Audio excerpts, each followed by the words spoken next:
He doesn't think he's going to start. Whatever it may be, we can examine those reasons here on the show. It is TexAgs Radio presented by David Gardner's Jewelers here in the Rollo Insurance Studio. And OB, and we'll start the go hour with this, I think it's safe to assume that Zach knew he wasn't going to start next year, right? The writing was on the wall. And with Connor Wegman coming behind, I should say, and being here in, a little bit more than a month, he's probably looking for an opportunity to go somewhere he can play and maybe feel a little bit more appreciated because, again, when you are the one blamed for not being a national championship team, the scrutiny can get pretty tough for a young man who I think played his heart out and had some amazing moments we'll never forget. Well, all that is true, but if you're going to go to a place where football is emphasized, probably almost everywhere in the SEC, or some of the more prominent programs across the nation, the reaction is not going to be any different. I've been to a lot of places, and if you play quarterback and struggle, people are going to complain. And but that's they're going to complain no matter where you go. But I think this year, with people waiting so long and thinking this is the year to win our national championship, and you're the thing that people point at, that you are an 8-4 team. I think if you polled most people, they would say this is a 10-2 team at worst with Haynes King at quarterback. Could have been a 10-2 team with Zach. With Zach, yeah. I mean, I tend to agree with that because Zach played. Now, maybe I'd have to say 9-3 because Zach played so well against Alabama. I don't think you can just assume anybody else would have played to that level. Mm-hmm. Maybe they would, maybe they wouldn't. But then you can come back and say it was some big mistakes by Calzada that were huge issues in Arkansas, in Ole Miss. I don't think he was bad, and could have been better, but I don't think he was bad against LSU. And I don't think, you could point at that. You got to point to the defense not making that last stop. I think Mississippi State, he had some issues, but so did A&M's defense. So could you have been better? Yeah, you could have been. My point is I look at Nick Starkel, and, okay, it was going to be better at Arkansas. Well, it wasn't. And he ended up at San Jose State, a place where maybe football's not as emphasized. Yep. So I guess what I'm trying to say is a big part of playing quarterback is having the mental toughness to cope with all the outside noise and criticism that's going to come. You know what they always say, the quarterback gets too much credit and too much blame, right? Yeah. And I think you have to have the wherewithal to balance that. When things are good, to understand, it might not have necessarily been because of me. Think of the pass to a big pass to Isaiah Spiller that looks like it's going to be a loss, and he jukes his way around Henry To'oTo'o and turns into a 10-yard first down on a scoring drive. Or Isaiah Spiller making a heck of a run to stretch into the end zone, right? At the same time, remember that there was a stretch when A&M's offense for about a quarter and a half couldn't do anything. Yeah. So was Calzada only to blame for that stretch? Was he really the credit for those? So the point is that if you think you're not going to be able to start, I understand. I don't understand why you wouldn't play in the bowl game. I mean, enter the transfer portal after. Is the 2 or 3 weeks going to really make a difference? Well, and I don't know how his shoulder's doing. Well, that's true, and that's true. But I mean, he played with it against LSU, right? And maybe he said, "Well, it's no longer a game that matters." So, and it's also a month to wait between games. So if you want to get work on it, that's 4 weeks is a long time in recovery. Oh yeah, I remember how bad Johnny Manziel was against Missouri and LSU, and after he got hurt in the last 2 games, sat out and came back healthy against Duke and had probably the best game of his life. That was an awesome game. That was so good. Awesome second half, I should say. So I think with Zach, and I think in general with college football today, people are impatient. They don't have to wait. The player has more power than they've ever had. They have financial say in their future as well. And if you're looking at the tea leaves, and I'm sure there's conversations with Jimbo. How do you see me being used in the next year? And Jimbo saying you're going to compete for the starting quarterback job. You'll compete for it. But when you know that Connor Wegman, a 5-star, is coming in, Haynes King, the one that they really gear their offense around, hoping to do things with him this year. You have those two things happening, and some of the scrutiny that he went. Remember, let's not forget that there was that post that he had on social media that And by the way, I get it. Sometimes he was unfairly scrutinized, and sometimes he deserved it. Like there were a lot of drops that I think could have gone a long way for how his games would have gone, because he seems to be a confidence guy. Like when things are going well, things are going well. Yeah, I would really interested to know where he's planning on going. And I know you don't. There's no way that you could answer this question, but is he going to go someplace where the expectations and demands are the same as at A&M? No, because look at Spencer Rattler. Where's he going? He's going to South Carolina. This is a guy who expected to be a top 10 pick in the NFL draft, a Heisman contender, loses his starting job. He's going to South Carolina, who, I'm sorry, even with Spencer Rattler, they don't scare me. Yeah, and also South Carolina, though, is a place, if you'll go back, that they have a lot of fan support, but they put a lot of demands on their quarterback, and there's a lot of scrutiny on their quarterback. Sure, yeah. Bo Nix. Where's he going to go? Yeah, where again, is he going to tell you I guess what I'm trying to say is, if the criticism that Zach Calzada received for his play is a major factor in his deciding to leave, well, ask Bo Nix how it's going to be if he goes to Auburn. Ask Spencer Rattler how it's going to be if he goes to OU. The places where football is emphasized, it's not going to be any different. If you play well, you are going to be idolized. If you don't play well, you are going to be villainized. And that's just the nature of the beast. You can't control it. But if I were a coach, and I know Jimbo tried this, I wouldn't want my players at all on social media, at all. Like that is a place of only positivity and negativity, right? And you're going to find things that are going to make you feel better about yourself that aren't really true. And you're going to find things that make you feel terrible about yourself that aren't very true as well. It's just I'm going to try as long as I can to keep my kids off of social media. My boys are 13. They don't have any accounts anywhere. They want a YouTube thing because one of my boys is pretty creative doing videos. And I'm like, no, we don't need to open the door yet. I know it's coming. They'll be in high school next year. But if I'm a coach, I stay away. Zach, don't go on Instagram. Don't look at the positive and after the season. If you want to look, fine. But stay away, because today's world, these kids are dealing with way more than we were when we were kids. It's true.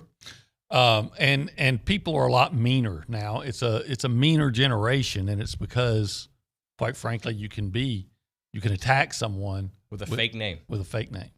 And it used to be not everybody had a platform. But now all you have to do is register, and you've got a platform, and you can say whatever you want, and nobody knows who you are. Mm-hmm. So, yeah, but again, that's what every quarterback at every campus, especially those that emphasize football, is facing. It's going to be no different. And in fact, it may be a lot worse. I've seen successful quarterbacks. Aaron Murray, when he was at Georgia, and they came 5 yards away from winning the SEC championship, was under constant ridicule. What do you think Stetson Bennett hears, right? So, I think life's probably pretty good for Bryce Young. Life is probably pretty good for Matt Corral. But a couple of those guys, like 6 weeks ago, they were the reason Alabama had lost a game. Like, remember, we had people on this show like, well, I don't know if Bryce Young's all that good. He's the best quarterback in college football. Right. So, it's, guys are – didn't I read that Slovis is leaving USC? Yeah. It's just going to be That's how it is. So you either deal with it and are strong enough to deal with it, or it's going to eat you alive. So I think you, or maybe it wasn't you, somebody in years past was trying to, or months past, because I think the Calzada potential transfer, I think, was always there all season long. There was like an element of, knowing that Haynes is going to come back at some point, and why would you stick around if you know you're going to get back? You would like for him to stick around, but gone are the days where you have 4 or 5 quarterbacks waiting. And A&M may see it in the bowl game down to their redshirt freshmen. But what gigs are out there that maybe Calzada would entertain? Georgia Tech, because he's from the area. I don't know. I don't even know their quarterback situation. I don't either. But I know they don't run that triple option anymore, so that could be a place he could end up. Maybe a Georgia Southern. I'm thinking all Georgia schools right now, and he doesn't have to go to Georgia. Obviously, he came all the way out here. But, it's just that he obviously has arm strength. He helped a team beat Alabama. Can he play at this level? Yes, obviously he can. So I would look for him to transfer to a Power 5 program, unlike which is what Starkle did, and then, like I said, didn't work out there, so he ended up San Jose State. But I would caution him to understand that if you don't play well, it's gonna be the same and maybe even worse depending on where you go. Because I think as a rule, A&M fans are actually pretty well behaved. As a rule, but I mean, people are people. And social media brings the worst of us, and so does alcohol at a game, right? Those two combinations. And guess what? If you're a college football quarterback, you're going to be around both of those. Mm-hmm. Yeah. Hey, so in the next segment, let's talk a little bit about who might be the quarterback here for Texas A&M in a couple of weeks against Wake Forest. There's a popular opinion in the clubhouse. There's one I've been hoping for that's probably not going to happen. Well, we can discuss all those, a bunch of your text messages coming in on the A&B text line, and we appreciate the phone calls on the BCSI hotline right now. A moment for the Association of Former Students. Love what they do for this university and what they do for all Aggies everywhere, and I mean everywhere. For over 140 years, your gifts have empowered them to be here, there, and everywhere. And I mean it when I say they are everywhere, guys. And they do so much for our alumni. They do so much for Aggies around the world, from the Warrior Scholar Project to the Student Muster Committee to the ROTC Cadre Awards to the ROTC departments, Fish Drill Team. They are everywhere. And to be a member of the association is not very difficult. Just become a Century Club member, right? For $100 a year, about $9 a month, you're going to get that plaque, the decal, and the Texas Aggie magazine. Always good reading in that as well. Plus, you're continuing in the oldest, most inspiring tradition of Aggies helping other Aggies. To learn more about the impact of the association, make a gift, or get involved, visit aggienetwork.com/giving. Merry Christmas. Season's greetings to you and your family. Merry Christmas to all the military and all the troops everywhere across the world. From TexAgs Radio. The small Texas town of Llano is where it all began. The Wooten family created Cooper's old-time pit barbecues, mouth-watering recipes, and cowboy-style cooked barbecue. Decades later, you can still get the same great recipes, cooked exactly the same way by the same family, right here in College Station. Dine in, curbside pickup, or catered. Experience the taste of locally Aggie-owned, nationally recognized Cooper's old-time pit barbecue. Need a room for your holiday party or year-end event? Then reserve a Cooper's party room today. Shop local, buy local, save big deals. It's our 12 Deals of Christmas going on right now at your local Big Deal store. Hi, Jenny here, and I've been busy picking out the very best deals for you this holiday season. Each day is a different offer, and we have limited quantities, so run to your computer or smartphone and grab it quick. Today's big deal is 50% off gift certificates from Lena Salon. Go to AggielandBigDeals.com and grab that deal. Our publications reach every corner of the Brazos Valley, and we want to partner with you in sharing your message with the community. You may recognize a few of our Bryan Broadcasting publications. Best of the Brazos Valley. Brazos Life, the annual manual. Welcome home, Brazos Valley. Brazos Family. Brazos Wellness. Brazos Valley Bride. Peace, Brazos Christian Life. With the combined power of 7 magazine titles, 11 radio stations, and digital solutions, Bryan Broadcasting Publications can help you be heard. Call 979-695-9595 to learn more.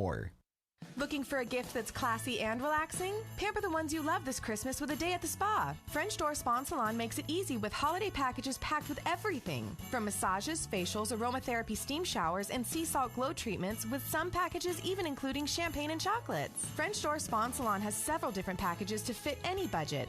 Or drop by anytime and pick up a gift card. Quick, easy, and make great stocking stuffers. The French Door Spa and Salon. Click on FrenchDoorSpa.com or call 696-8992. The flagship station for Aggie Athletics is The Zone. Whenever the Aggies are playing, you can hear them right here at 1150 and 93.7 FM.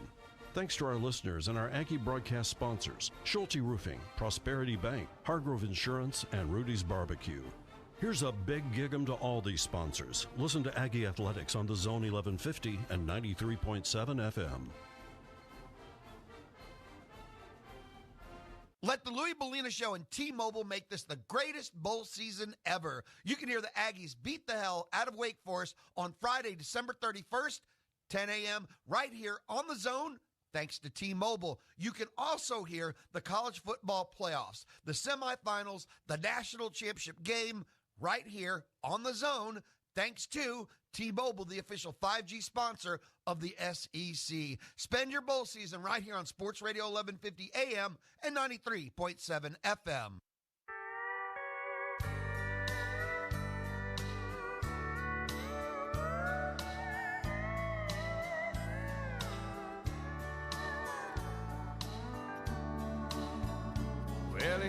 And we're back. TexAgs Radio, presented by David Gardner's Jewelers in the Rollo Insurance Studio.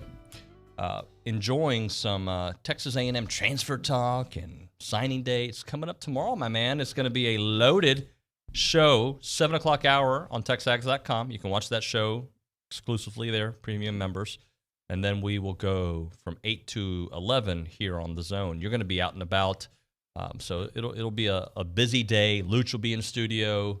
We'll have some former players in studio throughout the show. I know that Steve McKinney's going to come by. I know Brandon Leone's coming by. Chris Taylor's coming by. So it'll be fun.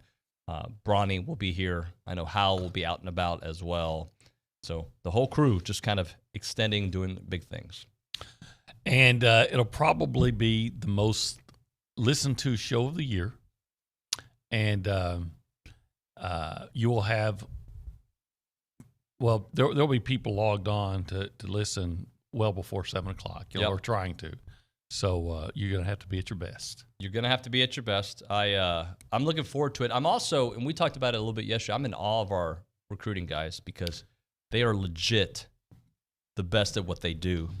And it makes me, and maybe you a little bit, feel like, man, I'm just not as important as these guys, because these guys, like they have the intel, they have the relationships, they have, they can communicate with all these, like they've just got it on lock. Well, I look at that. I look at Jason Howell and I look at Ryan Broninger and I say, doing that job must make you pull your hair out. Yeah, it's tough. It's tough. I was here with Bronny yesterday for a little bit, and I know Howell's the same way. Like they're working 24 hours at this point. Like they're locked on their phones. Yeah. Go ahead. No, I was going to say, I knew Hal back when we were both employees at Rivals, and he loves this. Yeah. I'm sure Ryan does too, but I've known Hal for a longer time, and he just loves it. He lives for this stuff. Yeah, he does. I went back with him back when I was doing television in Waco. He was covering Baylor at the time, and he's always been a step ahead of everybody when it comes to, and we're going to have Hal on the show later on today. I feel like we're at a point where we can do recruiting every show. You can, especially when your team is recruiting at the level A&M is. Absolutely. Everybody's into it. Couple of text messages to get into that we can chew on here on the A&B text line. John and Caldwell. Come on, guys. Elko's loss is more important than Zach's. Okay. Yeah. I mean, but this is a show that reacts to the news. The latest news is Zach. And you're at a position where you don't know who's going to play quarterback in the bowl game. You still have another game to play in about a little more than 2 weeks. And now you don't have a quarterback, or do you? That's the question. That is the question. And I, for a few weeks, have been saying, would we play Haynes? Would we play Haynes? And the only way they play Haynes if he's 100% healthy and can help the team. But would they? Now, I hope more people don't opt out of the bowl game because Haynes is not going to have anybody to protect him. But that being said, will they have him? I don't know. Will they consider Eli Stowers? Will Blake Bose do it all by himself? A lot of questions. Well, we start Anias there. You know, Kentucky did that a couple of years ago. Wasn't Anias, obviously. It was what was the guy? Lynn Bowden, and they just put him at quarterback and snapped the ball to him and let him run. Maybe you should do that with A-Chain or Spiller. So you saw Wake Forest's defensive numbers, right? Yeah. And, look, you need a quarterback. I'm not saying you don't need a quarterback. But with A-Chain back there, would be nice to and Spiller, because as of now, Spiller hasn't opted out. Yeah. But, yes, you could run on them. Everybody else has. But part of that is, I guess, that they also have to worry about, you throwing on them too. Yeah. And, maybe even a vulnerable defense gets better if you're one-dimensional. So we'll see how that goes. Lucci put out a tweet a couple of days, either yesterday or the day before, and I interpreted it. He didn't say that Haynes was playing. I interpreted it to mean that Haynes may play because it said something along the lines of don't just assume that they will have a non-scholarship player at quarterback. Could mean Eli Stowers. Could be, yeah. We just don't know. We don't know. We don't know. But Haynes went out. He tweeted out a picture of him and it was the Brock Gronk. Why am I having a senior moment, not thinking of the big kid's name, number 88, the tight end that everybody's excited about, who came in ahead of Weidemeyer. Why am I? Baylor Cup. Baylor Cup. Sorry. Gosh, I was thinking recruits for a no, second. I'm having a senior moment, and they were out. Hog hunting, and he's not wearing a brace or anything, so maybe the leg is good, and it's healed, and now he still has 2.5 weeks to get ready. So maybe he is your starter. I don't know. It's all speculation. So I'm going back and forth with Billy because I think we're going to need to get him on the show to talk what the bowl game could look like and figure out what's in Zach's saying futures. Olin has no idea what he's talking about Well, there? he did say that too. Okay. So it looks like we're going to have Billy on at 9:20. We'll talk to him for a little bit and get his thoughts on everything that's happening with Zach and potentially who's the starting quarterback for the bowl game and what's up with everything with the team, the Elko search. So we'll get him on for a few minutes to discuss that. But at the end of the day, the bowl game doesn't matter, but it does matter. And what I mean by that is, yeah, I know it's not the game that we all wanted, and a lot of players are opting out. I still think there's something to say about going into the offseason, winning your bowl game, and continuing that momentum. It's still on your schedule. It still counts. If I always say, what was A&M's record in 2012? It was 11-2. You know why it was 11-2? Because they beat Oklahoma in the bowl game. Last year the Aggies finished 9-1. They weren't 8-1. They were 9-1 because they beat North Carolina in the bowl game. I've had that argument with Louis Bellini. He thinks the bowl games are just an exhibition. In some cases it is, but as I pointed out and we've talked about, if you're going to say that the Prairie View game counts, why would you say the Wake Forest game doesn't? Right. So it is a part of your season. The win counts. And now it's going to be harder because you've got 3 starters in their defense that aren't playing. So you're going to have to play even better. Yeah, you're going and your starting quarterback for most of the year is not going to be there, apparently. But so, in your opinion, what does the quarterback room look like next year? Oh, it's Haynes King, it's Connor Wigman, it's Blake Boast, and I don't know what. And a transfer? So do you think now with Zach leaving? I don't think there's going to be a transfer. See, I do because I think you have to have somebody with some experience in the room. All right, I've said it again. People transfer to start. Mm-hmm. Yeah, you're right. You're right about that. And I'm Spencer Rattler, let's say, and quite frankly, whoever Spencer Rattler might have been the best quarterback transfer. Let's say I'm Bo Nix, who's had all kinds of problems, right? And I'm looking. Am I going to come to A&M and say, all right, I've been a starter, but I'm going to come here for my last year or whatever to sit behind Haynes King, and hopefully. What if you think you're better than Haynes? And you're like, I can compete with that kid. You think that. Didn't we have that's fine, but you never see those guys.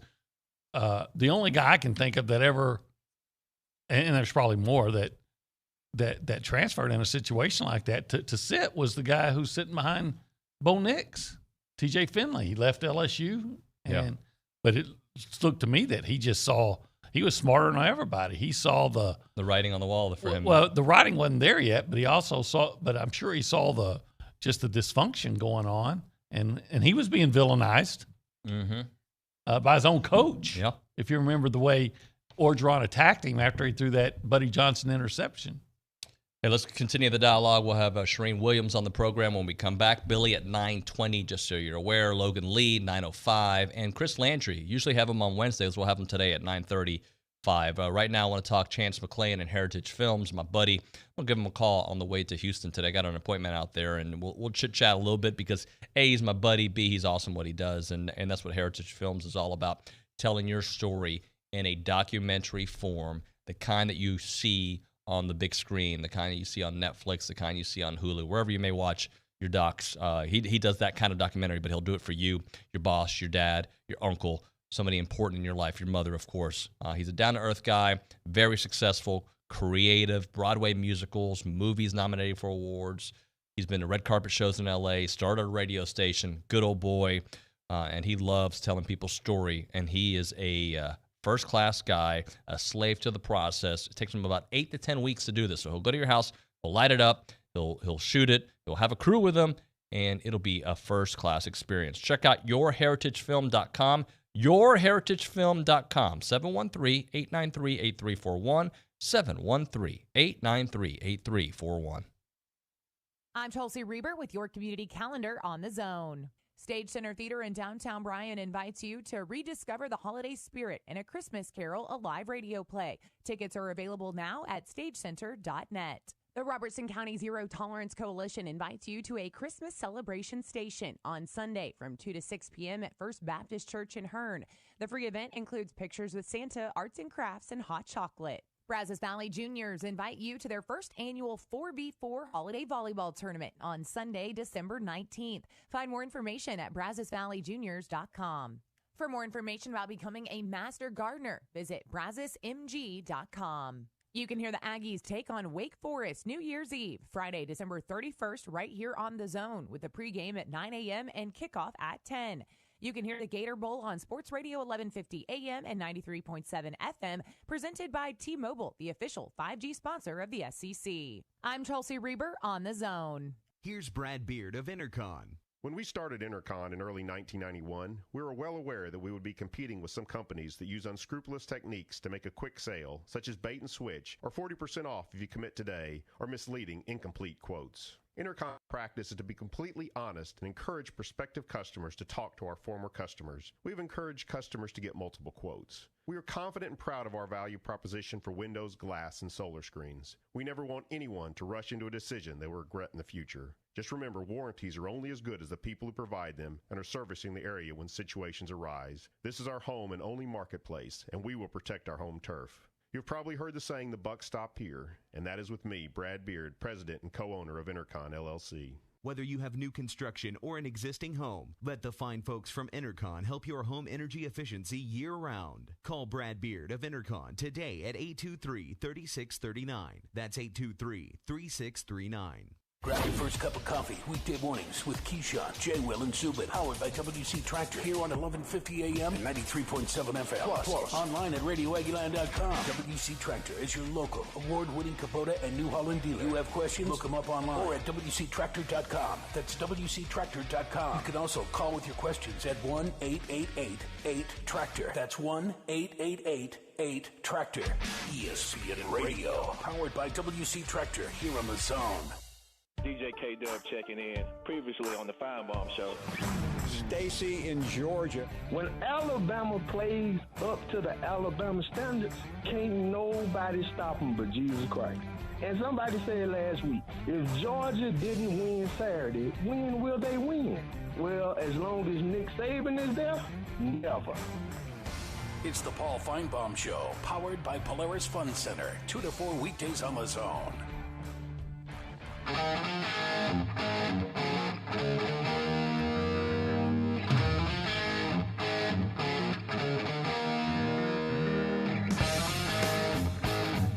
Welcome back, TexAgs Radio, presented by David Gardner's Jewelers, here in the Rollo Insurance Studio.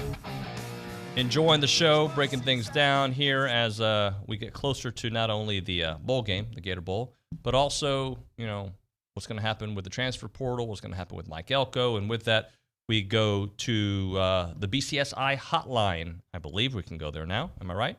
Charean Williams joining us here from Pro Football Talk. No, she's not ready just yet. Okay, disregard. We'll come to her in a moment.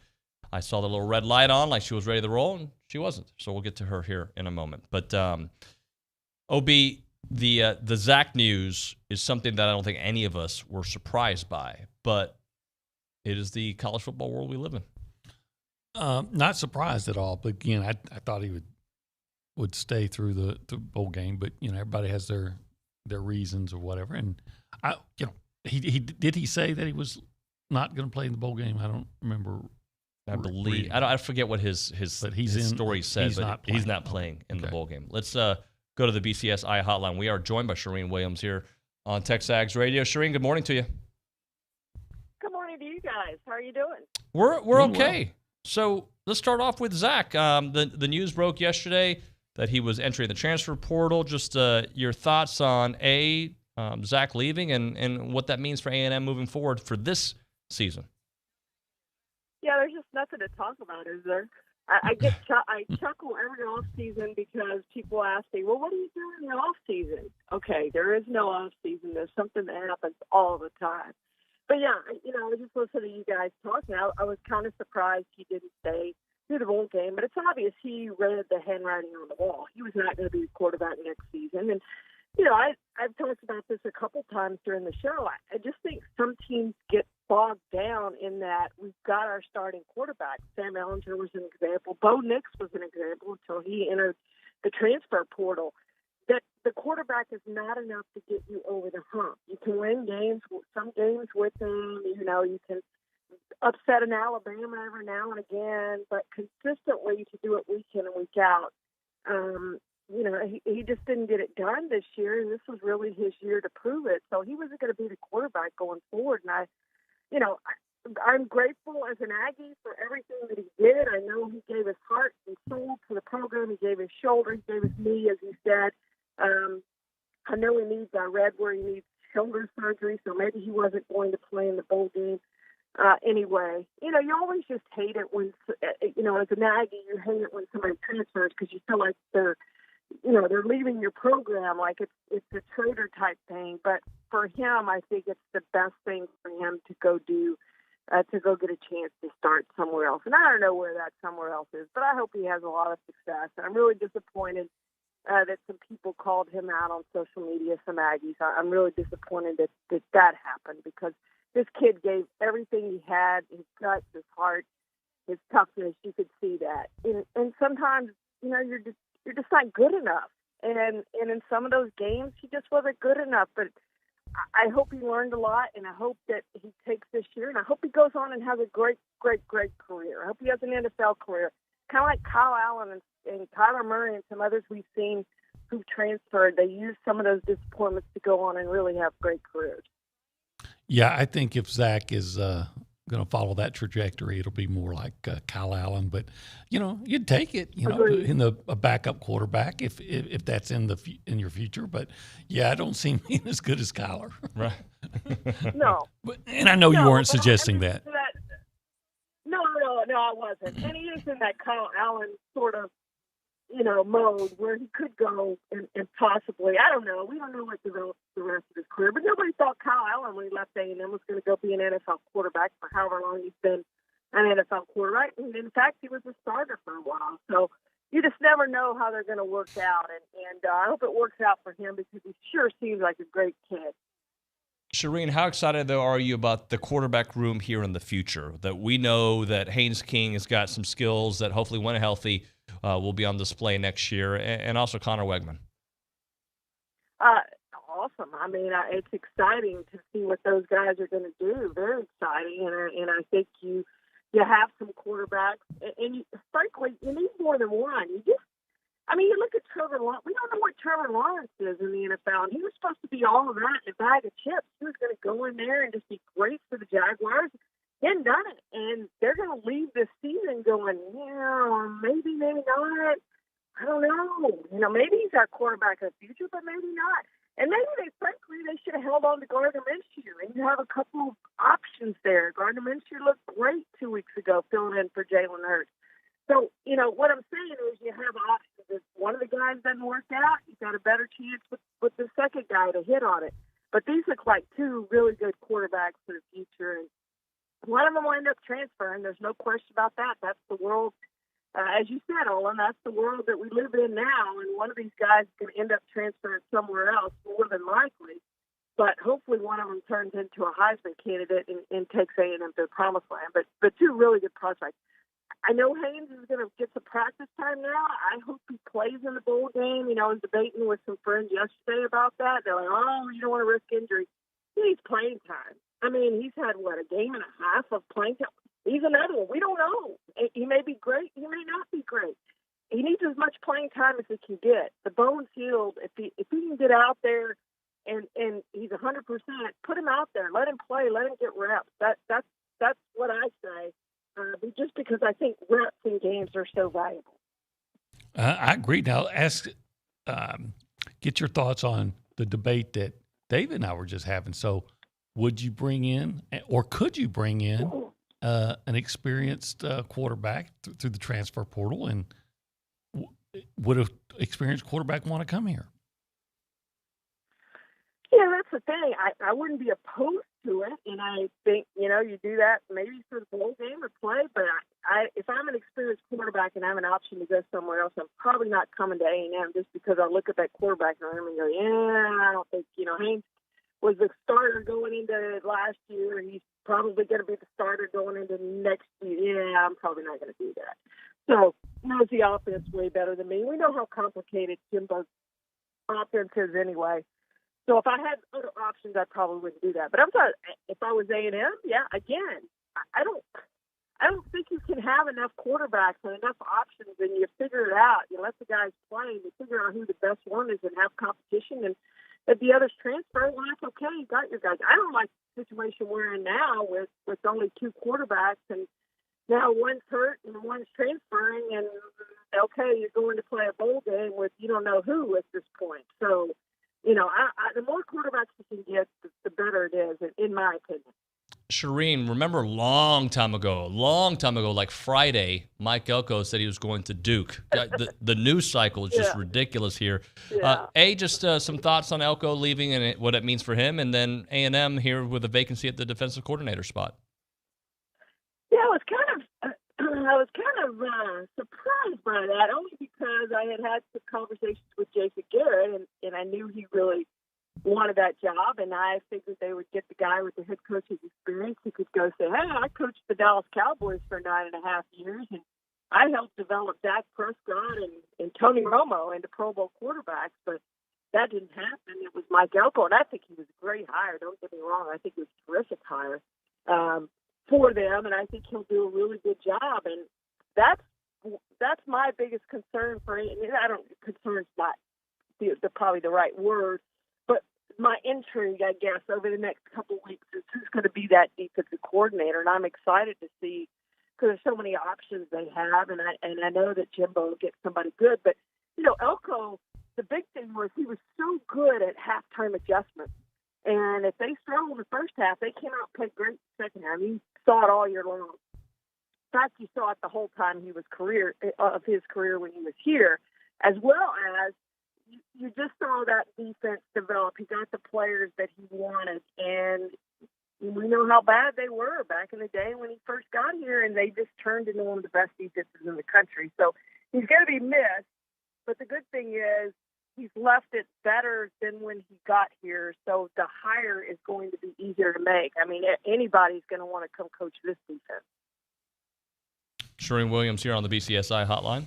I was going to say, but who would that be, right? I don't expect Charean to know. But I think Derek Mason at Auburn would be a great choice. I mean, there's so many guys out there with the Will Muschamps and the Gary Pattersons and Mason, all those guys. I mean, I would be happy with any of those. They've done great as defensive coordinators wherever they've been, and I would be happy with any of those guys. Absolutely. Charean, last thing for you. This bowl game, the Gator Bowl versus Wake Forest, is starting to feel like a legit exhibition. We don't know who the quarterback is. We don't know who anybody is, at least on the A&M side. I haven't heard anything from the Wake Forest side. It doesn't feel like anybody's leaving that game. It's too big of a deal for them. But that being said, I mean, outside of maybe Haynes playing, what's the intrigue for this game? I admit I'm not looking forward to it, and it's 10 a.m. start, all of that. It's not exciting. It's like, all right, let's get on to 2022, right? Let's get on to 2022. But Olin, you and I agree on this. I know we've talked about this earlier in the year. When A&M has time to prepare for an opponent, and we talked about it before the Auburn game, Jimbo Fisher is so good. And I think he'll come up with something to keep A&M competitive in this game. I don't expect A&M to win this game. If they do, great. If they don't, oh well. We're moving on to 2022. I mean, we know the cards are stacked against this team, not having a quarterback, and potentially we'll see what happens. That would be exciting I think if Haynes King played. It would add intrigue to this game. But you're right. We don't know. I don't expect the Marvin Leal to play. I don't expect a bunch of these guys who are going to the NFL to play. And, I've started talking to some scouts. We can talk in the next couple of weeks. I've started talking to some scouts about these A&M players and where they'll go in the draft. And it's going to be exciting on draft day to see some of these guys get drafted. But I don't expect a lot of them to play in the bowl game. I hope they do, but I don't expect them to, and I get it. I understand why they don't want to. They've got a lot of money riding on staying healthy into the combine and the draft and beyond. That is Charean Williams on the BCSI hotline. Charean, thank you so much. Enjoy your Tuesday. No Aggies in the Oh, wait, what am I doing? I cut early. Charean, we got to do our 3 Aggies. And it's a good week. That's Olin's fault. We're going to blame this on Olin, not on David. Everybody, I get blamed for everything anyway. Charean, let's do it. I'll be quick. No, you can take your time. It's a good week. It's a good week. Christian Kirk and Ryan Tannehill aren't making the list and played terrific. But I'm going to start at number 3. Von Miller, last night, 4 tackles.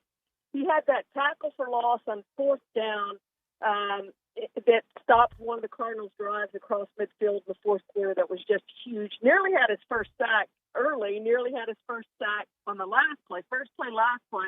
He nearly had sacks. Aaron Donald ended up getting both of those. But I think you're starting to see him come on and play really well for the Rams, and they're going to be happy to have him. They looked terrific last night.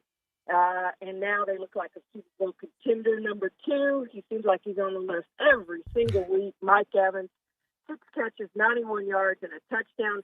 He caught Tom Brady's pass that made Tom Brady the all-time completions record, breaking that of Drew Brees. Again, another record for Tom Brady that Mike Evans plays a part in.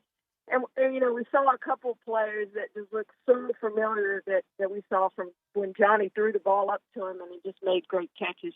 We saw that again with Tampa. People seem amazed by it, but all of us have seen it for so long. We're not amazed anymore. It's just what he does and who he is. And number 1, we're going to go with Myles Garrett. It's probably the signature play of his career, a sack, forced fumble recovery, returns it for a touchdown. Just a great play, and as it turns out, the Browns needed that. They had a big lead and held on to win by 2. So just a terrific performance by Myles Garrett. 15 sacks now. He's 1 behind T.J. Watt. Has some games coming up. It's going to be competitive for that Defensive Player of the Year. He's certainly in the conversations with Micah Parsons and T.J. Watt and Aaron Donald with what Aaron Donald did last night. But we got to go root for Myles to get a few more sacks over these last few weeks and win Defensive Player of the Year. There it is with Charean Williams on the BCSI hotline. Charean, we appreciate you. Thank you so much. Enjoy your week. We'll talk to you next week. Thank you, guys. All right, appreciate that. A little brain fart here by David Nuno. It's all right. I blame that on Olin. It's my fault. When we come back, we will chit-chat a little bit more about Zach, and I think a little bit more into Elko. I saw somebody on the chat bring up an interesting place for Zach to end up. What about Duke? Yeah, that he knows he'll have a good defense. Well, they'll have a well-coached defense. There you go. That's true.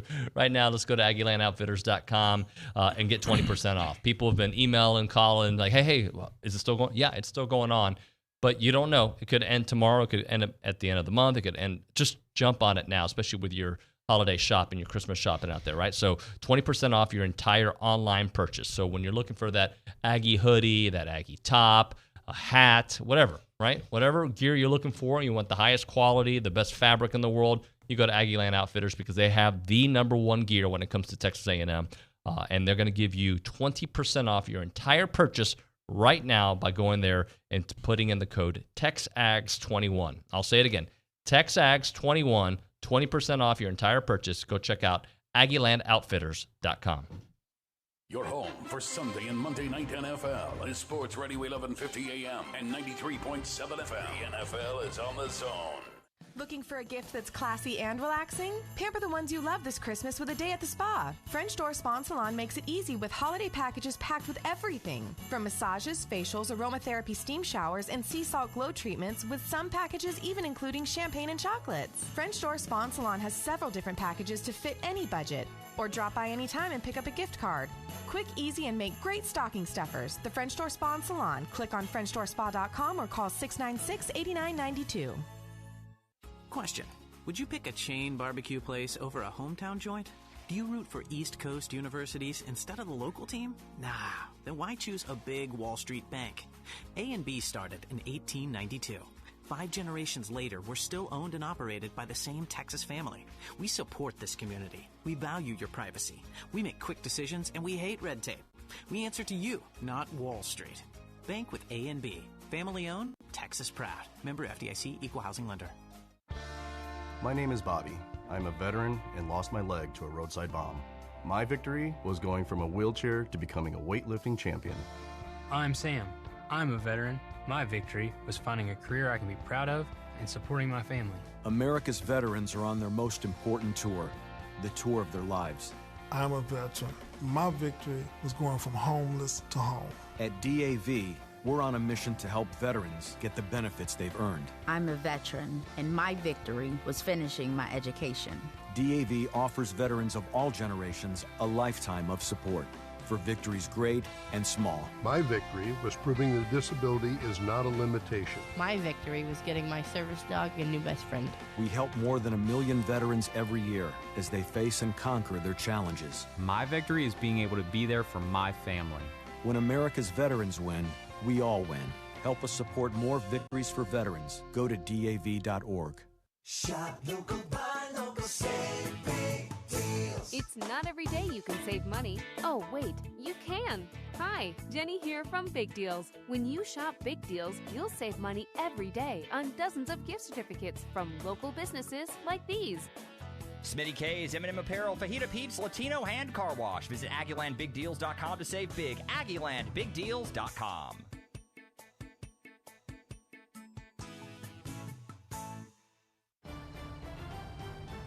From opening night to Super Bowl 56, don't miss a second of the NFL's biggest season ever. Hi, this is Kurt Warner of Westwood One. Join our crew each week for the best primetime NFL action. Thursday, Sunday, and of course, Monday Night Football.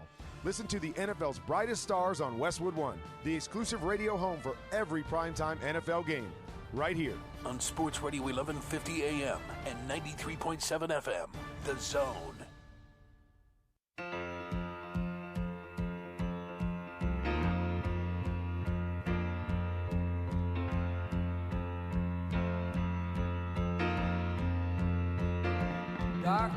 Welcome back, TexAgs Radio, presented by David Gardner's Jewelers here in the Rollo Insurance Studio. Spending a few final minutes here on Zach Calzada and the Go Hour. Logan's going to be joining us. Start off the 9 o'clock show or the 9 o'clock hour. Billy will be joining us at 9:20. Chris Landry a little bit after that. Richard in College Station on the A&B text line asking why we're not talking about Zach's surgery.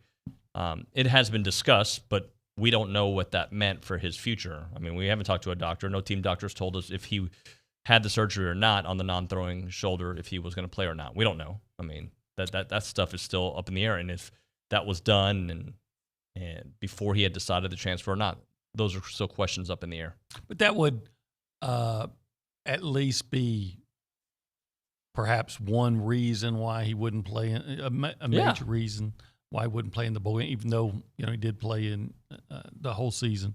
And you did bring that up. You did bring that up in this discussion earlier. In the so first segment. We've got to go with all the information that we have that it's actually nailed down. Right. Some people might have more information than we do. But in this building. or about to call you. Right. So, but whatever the situation is. And I just got a text. And I'm going to wait. Just you go on. I was going to say, whatever the situation is, look, he's not going to play in the bowl game, and it's going to be really interesting to see what A&M does. And it's going to put them in you're either going to have probably a redshirt freshman quarterback or a guy that hadn't played in 3 months. Right. So we will have Billy on the show at 9:20. So we'll have plenty of questions. And Billy says that, by the way, Calzada has not had surgery yet. We'll have it prior to the bowl. So that's the info. We'll get into more with Billy during the show. I know that had been discussed, and I know that has to be a question. But again, we can only talk about what we know. And with the college athletes, we don't get as much information. We just don't. It's and we haven't really had access to Jimbo other than the bowl game announcement. So. Right. All right, guys. When we come back, Logan Lee will be on the program. The world's nicest guy. He is so nice. He is. Yeah. Scary. Always running, dude. He's always in a hurry. Stop being in a hurry, Logan. Right? You're in College Station. Take a break. All right? It's TexAgs Radio. Our publications reach every corner of the Brazos Valley, and we want to partner with you in sharing your message with the community. You may recognize a few of our Bryan Broadcasting publications. Best of the Brazos Valley. Brazos Life, the annual manual. Welcome home, Brazos Valley. Brazos Family. Brazos Wellness. Brazos Valley Bride. Peace, Brazos Christian Life. With the combined power of 7 magazine titles, 11 radio stations, and digital solutions, Bryan Broadcasting Publications can help you be heard. Call 979-695-9595 to learn more. The small Texas town of Llano is where it all began. The Wooten family created Cooper's old-time pit barbecues, mouth-watering recipes, and cowboy-style cooked barbecue. Decades later, you can still get the same great recipes, cooked exactly the same way by the same family, right here in College Station. Dine in, curbside pickup, or catered. Experience the taste of locally Aggie-owned, nationally recognized Cooper's old-time pit barbecue. Need a room for your holiday party or year-end event? Then reserve a Cooper's party room today. Happy holidays. Merry Christmas. Have a rockin' new year with your family and friends. And with all of us here at The Zone. This is KZNE College Station Bryan.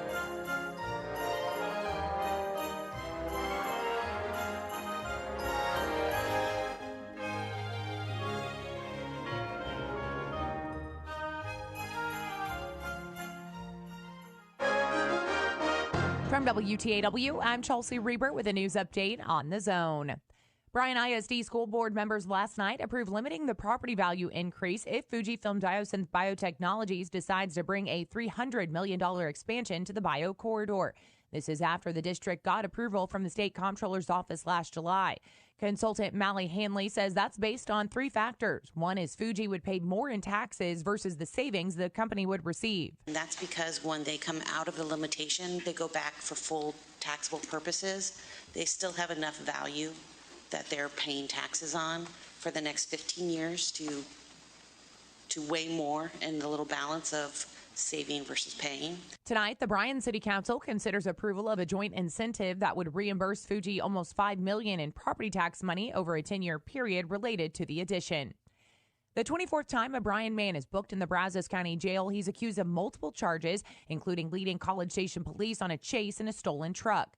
According to CSPD tweets, 38-year-old Myron Evans is accused of walking around a parking lot with a hammer and trying to get into cars and even threatening one person with the hammer. Then Evans attempted to take one vehicle before finding keys in an unlocked truck and driving away from the area of Southwest Parkway and Texas Avenue. The chase ended about 6 miles away in Bryan near Finfeather and Pease when Evans was caught after a short foot chase. There are 9 uncontested races for Brazos County elected positions in next year's election. One does not involve an incumbent. Precinct 4 Constable Chief Deputy Hezekiah Carter Jr. is running unopposed for constable, according to the Secretary of State's website. Incumbents running unopposed are County Judge Dwayne Peters, County Clerk Karen McQueen, Place 1 County Court at Law Judge Amanda Motzke, Justice of the Peace Kenny Elliott, Terrence Nunn, and Rick Hill, and Constables Donald Lampo in Precinct 2 and J.P. Ingram in Precinct 3. I'm Chelsea Reber on The Zone. Shop local, buy local, save big deals. It's our 12 Deals of Christmas going on right now at your local Big Deal store. Hi, Jenny here, and I've been busy picking out the very best deals for you this holiday season. Each day is a different offer, and we have limited quantities, so run to your computer or smartphone and grab it quick. Today's big deal is 50% off gift certificates from Lena Salon. Go to AggielandBigDeals.com and grab that deal. For our military families, Americans can show appreciation through education. Because of you, I will walk across the stage. I can show my children that they can succeed at any point in their life. I will be able to make a positive difference in the lives of other people. I was able to achieve my dreams and work on eradicate some of the world's top diseases. I was able to get the education that I always wanted. Because of you, I will be paying it forward and serving my nation. Join us at ThanksUSA.org. Good morning, sports fans. I'm Zach Taylor with your Aggie Sports Minute on The Zone. This Sports Minute is brought to you by Hilco Metal Roofing and Supply. Call 936-825-0500 or click HilcoSupply.com. Texas A&M quarterback Zach Calzada has entered the transfer portal. The third-year sophomore from Sugar Hill, Georgia, lost the battle for the starting job in fall camp, but was forced into action in Week 2 when Haynes King broke his lower leg against Colorado.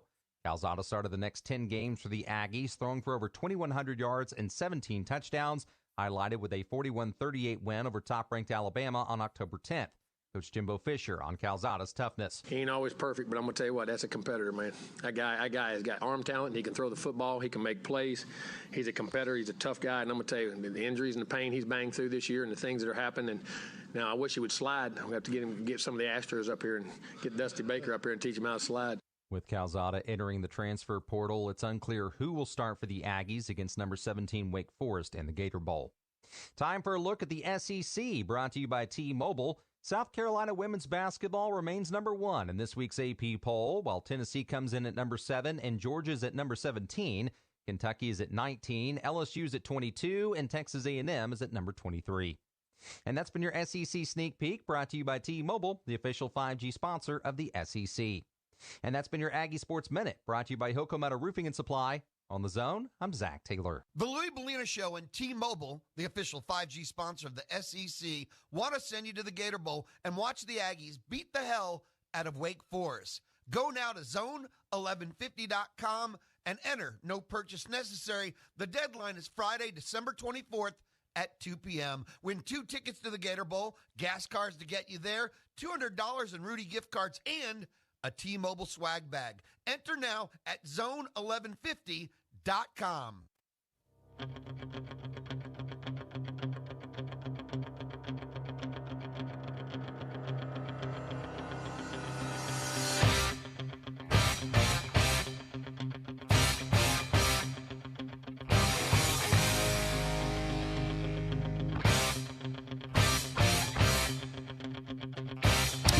All right, so you're not going to win a lot of games when you miss free throws, turn the ball over, and get out-rebounded. Yet, A&M had a chance against TCU. Welcome back to TexAgs Radio, presented by David Gardner's Jewelers here in the Rollo Insurance Studio. Logan Lee is with us.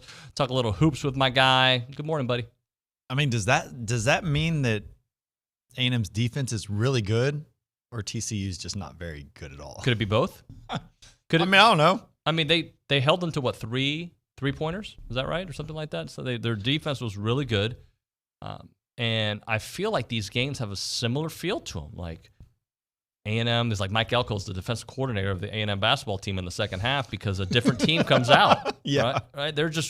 They were really good in the second half. They just can't, if you don't rebound against bigger teams and you turn the ball over, it's hard to win. And you can't score. And you can't hit free throws. And you can't make free throws. Yet they still had a chance. Great segment. No, I'm just, there it is. I think we figured it out. Rebounding, we knew that was going to be a problem for this team. Without question. Because they're not big. Yep. And Buzz was on this show yesterday, and he's like, all 5 guys have to rebound. That's how we have to play. And in fact, he even said the smaller lineup on Saturday give them more rebounds than the bigger lineup. I think it's because when they have a smaller lineup, those guys know that, hey, I've got to go all out. I can't rely on a big man in the paint to clear some space. They've got to play that much harder, and they do. I mean, little guards are scrappy. Yeah. And you look at Tyrese Radford. He's 6'3" at best, but he's grabbing 5-6 rebounds. He's getting timely offensive rebounds. He's all over the place. And, you know, if they had a couple of him out there or a couple of their bigs that can go push someone out of the way and get a ball, they'd be all right. They just got to figure out a way to do it. I wanted to ask Buzz about Boots because, and I didn't have a chance, so I'll ask you. Like, what does he mean to this team that he's got history with Buzz, the way he plays bigger than his size? Well, all that stuff, I think, in a way, is a bit contagious. Yeah, I think this team has learned a little bit of how to play because of him. You know, it's just like when Gillespie came to A&M. No one knew about Gillespie's style and how he coached and how hard you were going to have to play, but he brought Josh Johnston with him from UTEP, and Josh was in the locker room like, guys, y'all better get ready for this. Like, we're about to go all out, and this is how it's going to be. And he kind of prepared our minds, and we still didn't fully grasp what was going on, but we got it. We figured it out. I think that's how Tyrese Radford is. The good thing about that is Josh Johnston was a walk-on telling us all of this. Tyrese Radford is a starter that is going to be explaining and has already told everybody and was ahead of the curve. And it's good, bad, or indifferent. It's better to hear that from a guy who's going to be starting for your team than a guy who's going to be getting 2 to 3 minutes a game. And that's the good thing. So I think they're going to continue to learn because Radford isn't slowing down. Like, no matter who the opponent is, no matter how much they're either up or down on the scoreboard, Radford's going to bring it, and that is contagious. You're absolutely 100% correct. That is contagious, and this team will continue to learn from that. And that defense, which is a calling card for Buzz teams, but what I'm seeing from them, and again, you've watched them way closer than I have over the years, is that it's going to be intensity 90 feet down the court, right, and force you into some bad spots. Conversely, the offense is going to take its time. Yeah, and that's unfortunate. I think if they can get themselves in a rhythm, playing faster is probably more advantageous for this team and just the style that they have. But they just need a knockdown shooter from the outside. If they could rely on one guy, to make a shot every time he's open, and I'm not talking about a hand in his face. I'm just talking about an open shot because they get open shots. If they could find that, they would have a good combination of playing fast with pace and playing in the half court. Yep. You know, their half court is the struggle. That's the struggle for them, and they're having to really wind the clock down to make sure that they can stay in the game. I feel that they still don't know what their starting lineup's going to be for conference play or the duration of the season, like their book, because they're still kind of tinkering with it.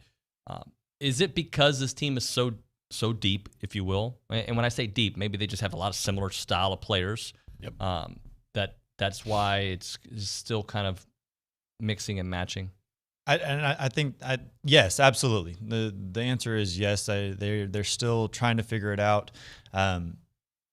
But I do think it's because they have a lot of similar players, and that's why it can be so different. That's why they don't have to rely on just the 5 starters. If one of the starters isn't performing, Buzz is going to pull him out the first 2 or 3 minutes and put somebody else in. And because they have similar guys on the roster.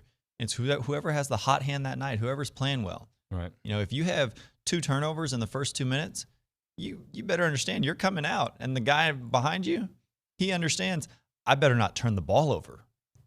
I have the same skill set, so let me go outperform the starter this game and see what happens. Right. And Buzz is able. He's able. That's a good and a bad thing. It's good that you have a bunch of similar players that you can rotate in very easily and as often as you want. But it's bad because you don't have that go-to guy. You don't have a guy that you can rely on for 15 points and 6 or 7 rebounds a game. That's not hasn't been proven yet. There may be a guy on this roster that comes to the top and shows that they can do that and they're the go-to guy, but they don't have that right now. And that's hard as a coach and as a team to get into the last 4 minutes of a game, be within whether you're up 4 points or down 4 points, right? To say, okay, I'm going to give it to Gordon every single time. I'm going to give it to Marcus Williams every single time. I'm going to give it to Q every single time, whatever that is. Let me ask you about that, because do you think this isn't foreign to Buzz, right? He probably do you think he thought I got an alpha dog that I can go to before the season started, or was it we're just gonna have to figure it out, or maybe this was the plan? Let's just have several guys that we can rely on. I mean, I think going into it, he probably thought that Marcus Williams and Tyrese Radford would be his 2 guys on the perimeter. And along with Q, I mean, Q's been big. They knew what they had in Q. Of the unknowns, which is the majority of the team, I bet they thought those 2 guys on the perimeter in Williams and Radford would be their go-to guys and could really lead this team. Hasn't been shown yet. Radford's done a great job in all categories, but Marcus Williams has still struggled to be consistent. He shows flashes, and I think he'll get there. But he's not there yet. And I would assume that they were going to rely heavily on Henry Coleman in the interior as a 4-man, not as a post. He's definitely not a center, but as a forward. He just gets in foul trouble too easily. He can't get in a rhythm. He's not on the court long enough. So if they can control that, and if they can teach him the style of defense that they want him to play without fouling, then I think he'll get much better as the year goes on. So we started the segment with a little negativity, the turnovers, the rebounds, right? But let's go positive, Logan, because I know you're a positive person. Give me some things you've liked this year. Give me 3 things that so far that are like you're intrigued by or that you're happy that you've seen. The first is going to be their improvement. From game 1 to now, I feel like they've improved almost every game. They've had a couple of hiccups in a couple of 20-minute halves, but I feel like overall they've improved every game, and they've done a good job.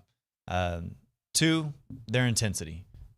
No one's going to go out there and fault this team for not trying and not playing hard. Last year, you could question whether or not they even wanted to be on the court, and who. I mean, I don't blame them for that, because It sure was weird for them. It was a weird year for everybody last year. You don't play a single game in the month of February. Like, you're off for 30 days almost. That's tough. But this year, I don't think anybody's going to question whether or not they want to be out there and whether or not they want to play basketball, whether or not they want to win the game. And when you have that, you can steal some games down the road. You continue to improve. You continue to play hard, you're going to win some games that people don't think you should win. And that's where the NIT plays in. That's where, if Buzz can continue to coach them up and continue to get more out of them, they could potentially be a bubble team for the tournament. Right now, that is a stretch. That is something that they're going to have to definitely work for and grow into and develop, because they're not there right now. But, who's to say Buzz can't get it done? I look at the SEC though, and I'm like, dude, like where are those wins coming from, right? I agree, but But I guess that's the beauty of what we see, right? They're going to be in every game. You look at the first year, and they continued to grow. The first year, they started way down at the bottom of the barrel, losing to Raleigh. Right. And no one thinking they were going to win but maybe 2 or 3 conference games. And then they go on a little run, and they make a push at the end, and everything's going well. And you're like, where did this team come from? Now they're at a better starting point, so they could be at a better finishing point as well. Mm-hmm. And so that's where I think the hope comes in. But by no means are they anywhere near a tournament team right now. But you think?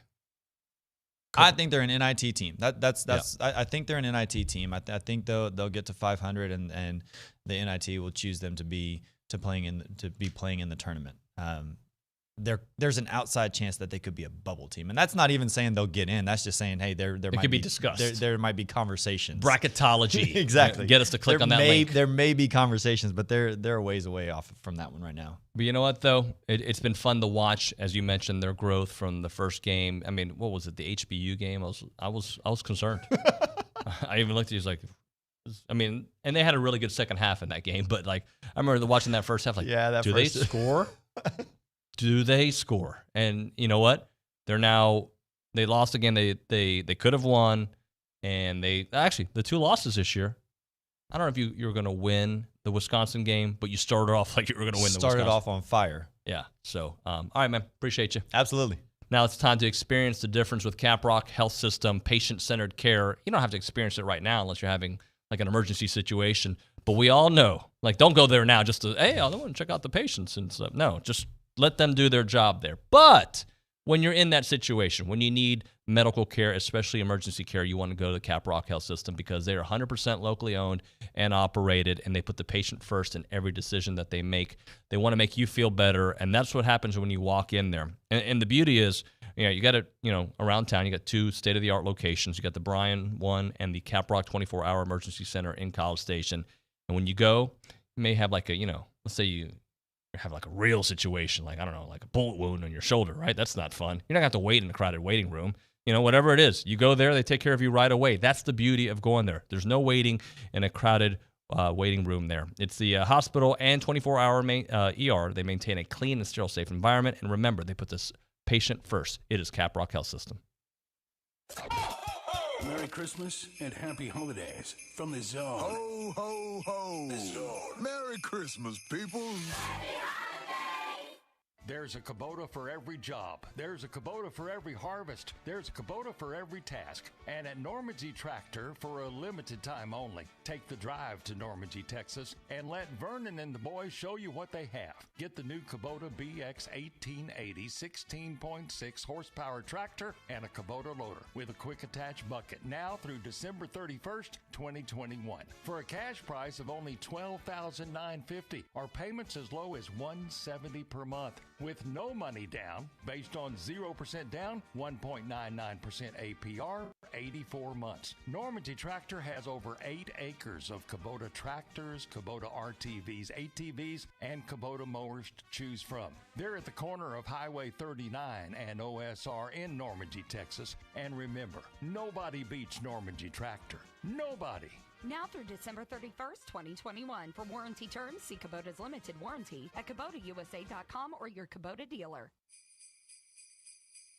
This is State Representative Kyle Cassell, wishing you all the timeless treasures that Christmas has to offer. May you be blessed with the warmth of your home, the love of your family, peace, and happiness. May the gifts we share this season be a reminder of God's precious gift to us, and may your Christmas be filled with His love forever. From the Cassell family to yours, have a very Merry Christmas. Political ad paid for by Kyle Cassell Campaign.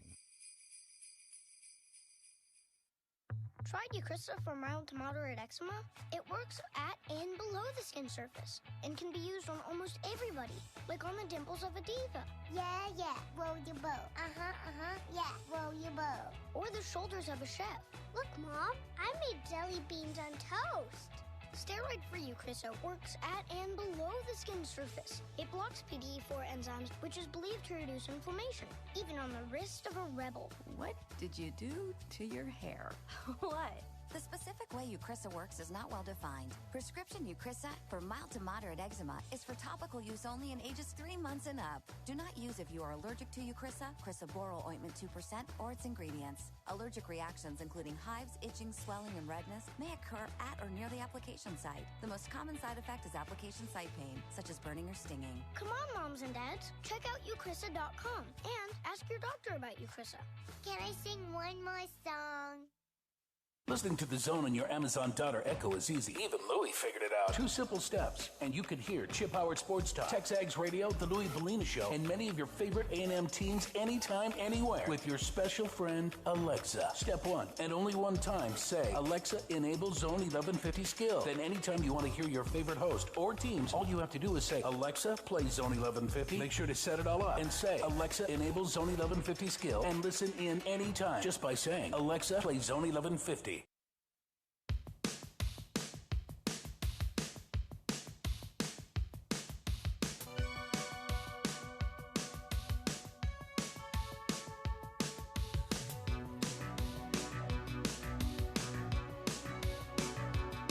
And we're back at TexAgs Radio. We are presented by David Gardner's Jewelers here in the Rollo Insurance Studio. And in a moment, we're going to have Billy on the BCSI hotline. As a reminder, all guests and callers join us on that BCSI hotline, and they have their LASIK special going on as we speak. You know, it might be a good time to think about it here with the holidays coming up. 979-701-2020. And you mentioned TexAgs. You're going to get yourself a free LASIK consult and $400 off of your LASIK surgery, that custom LASIK surgery. If you've been thinking about going to Houston or to Austin or Dallas for LASIK surgery, you don't have to do that anymore because you got it right here, world-class service at Dr. K's offices right there at BCSI. They do such wonderful work. He's an expert, and he's going to perform the best LASIK procedures out there. You don't have to go anywhere. You can stay right here.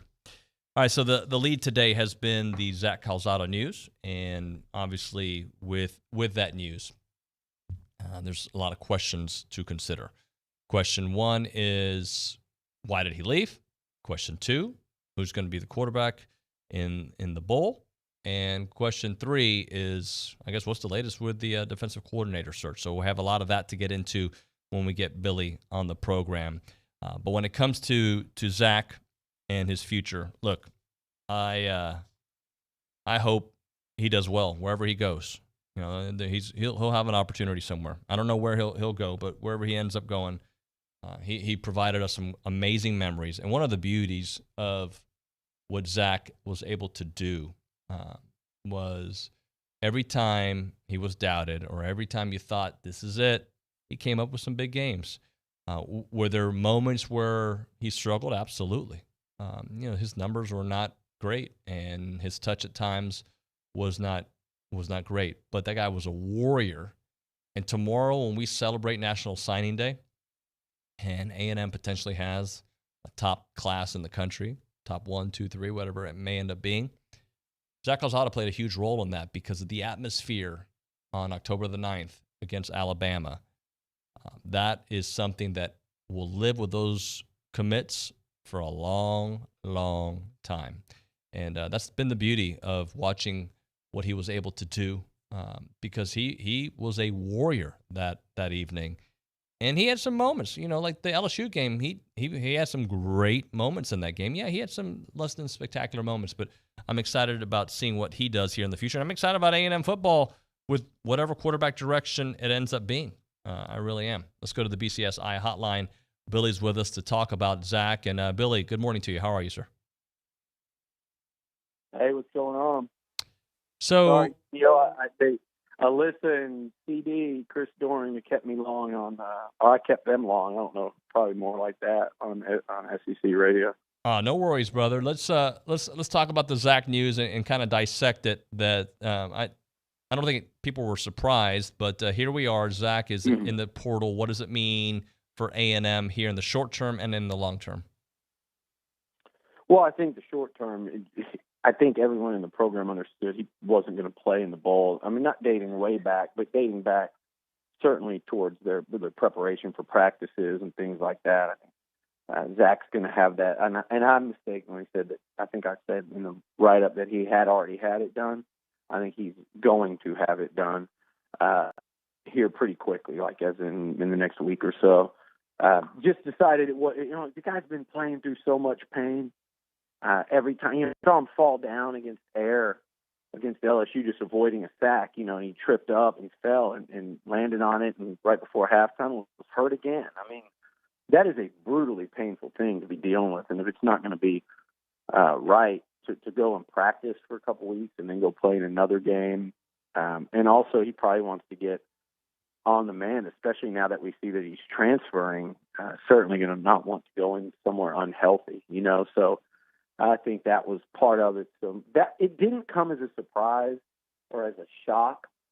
There was part of me that thought Zach would stick it out through the spring and compete for the job with Haynes and then kind of see where it went. But I get it. I mean, look, if he did stay and do that, would they name a quarterback coming out of spring? Probably not. You know how that thing goes. And then what? Do you find out in August and go somewhere?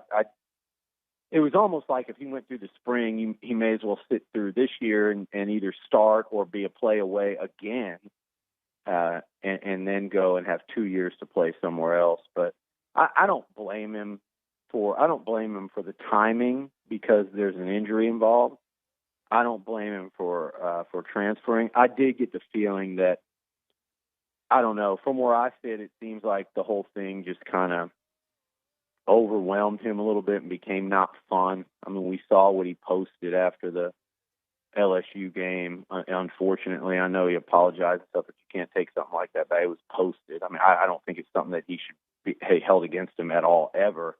But I do think that showed the level of frustration that this young man was at. And it showed that maybe he was, and it's hard.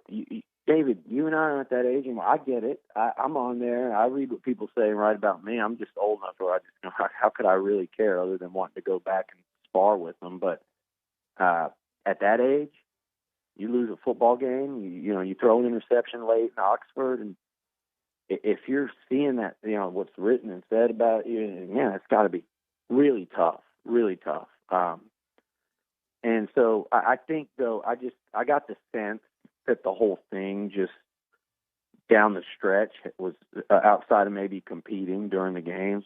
It was more of a burden than it was fun. And you've got the specter of Haynes King hanging out there. And look, if you're Zach Calzada and you're being real, you're going, there's a guy that's beat me out twice. He beat me out for backup job in 2020 as a true freshman. He beat me out this past year. I don't know. You'd have to be really confident and say, look, I played a whole season. I've got a huge leg up and edge on him now. But I just don't think maybe with the way the season ended that maybe that confidence was there. And I think he'll be able to, just if I'm being honest, I think he'll be able to find a better opportunity. You'd love to be selfish and say, hey, stay at A&M so they don't have this complete lack of starting experience and they don't have this situation, and man, they'd feel really comfortable, right?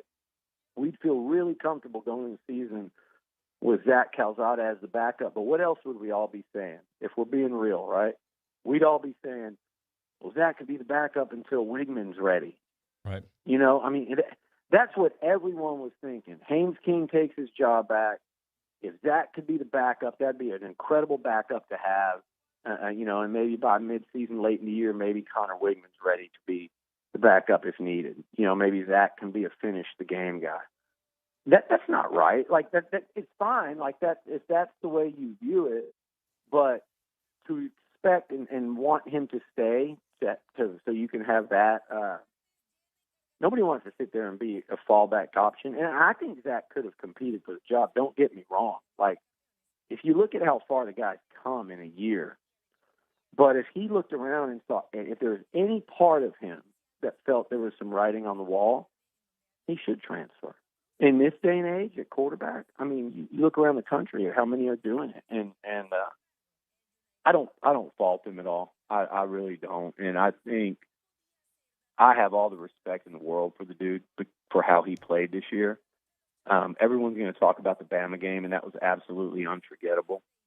But how about putting his shoulder down against Smoke Monday against Auburn, and then coming back out and helping the team win that football game and completing a couple passes along the way too. It wasn't like he just handed off the whole rest of the game.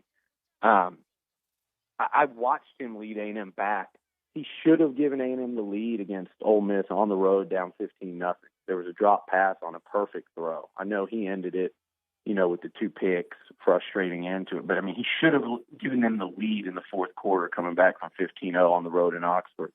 He brought it back with 2 fourth-quarter touchdown passes, one of which was incredible, in Death Valley at night in a very emotional game. I mean,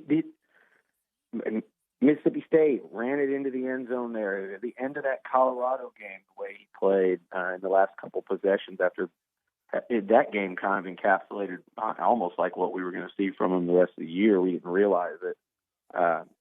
Just kind of will fight through the struggles and have you there with a chance to win late. A couple times he pulled it off, a couple times he couldn't, but you can't question his guts. You can't question his desire to win. And I think when he was out there on the field, he represented that maroon and white. He'll be forever remembered for that Bama game, and that's a good thing because I think were it not for that, he would have been really underappreciated and not gotten the credit that he deserved for what he was able to go out and do this year, because it wasn't easy for him all the time. Obviously, it was a struggle in some of those games, and whether he was misfiring on passes or taking sacks or guys were dropping passes, it was never really just easy for him in that passing game this season, but he fought through it. So I give him all the credit in the world, and I'll be rooting for him wherever he goes. All right, Billy, what about this cryptic tweet from you yesterday? Wouldn't be so quick to assume the Aggies are starting a walk-on QB in the Gator Bowl. Care to elaborate a bit? Was it that cryptic? I mean, there's only one other one, although people started wondering if I was talking about Anaya Smith and the Wildcat, people had fun with it, but, they were saying, is Boast on scholarship now? No, I just mean I think there's a legitimate chance, and I know Jimbo poo-pooed it last week, but I think there's a legitimate chance that Haynes King can play in that bowl game. I'm not saying he will, but I think there's reason for optimism within the program that's something that could happen. They practiced for the first time yesterday, so we're still a ways out. But I think there's a chance that he can be the guy in that bowl game. And how much more fun would that make the thing in terms of fan interest and excitement level, just to kind of get a glimpse?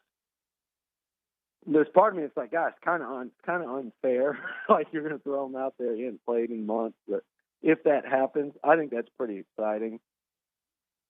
Not just for the fans, but especially for Haynes and the offense.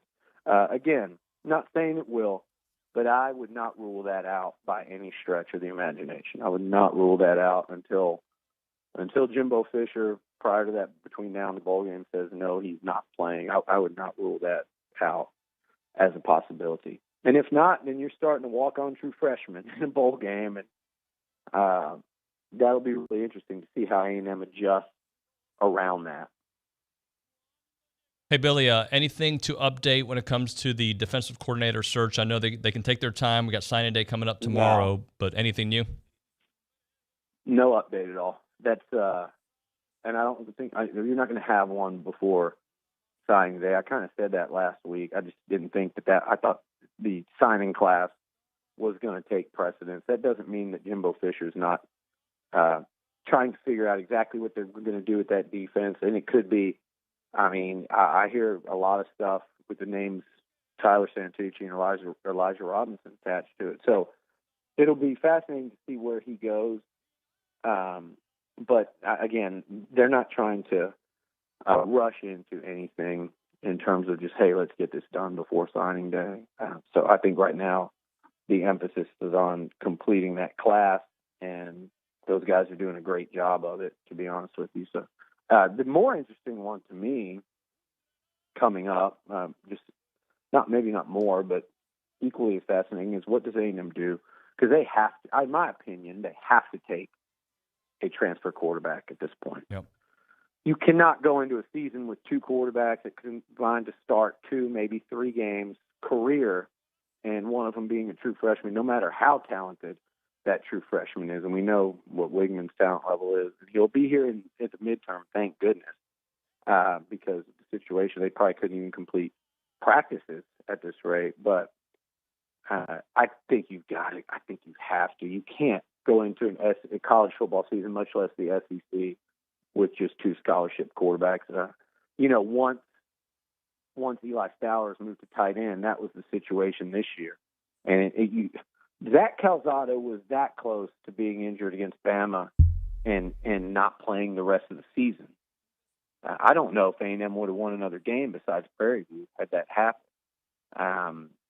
South Carolina was pretty terrible that weekend, but they got a lot better right after that. So I don't know. That would have been and by the way, could have got hurt against Colorado or could have got hurt the week after against New Mexico. You were playing with fire all season, and I don't think there's any way in hell you could walk into a year thinking that was in any way optimal or even just doable on any level. So that one will be fascinating to see. We've heard the rumors.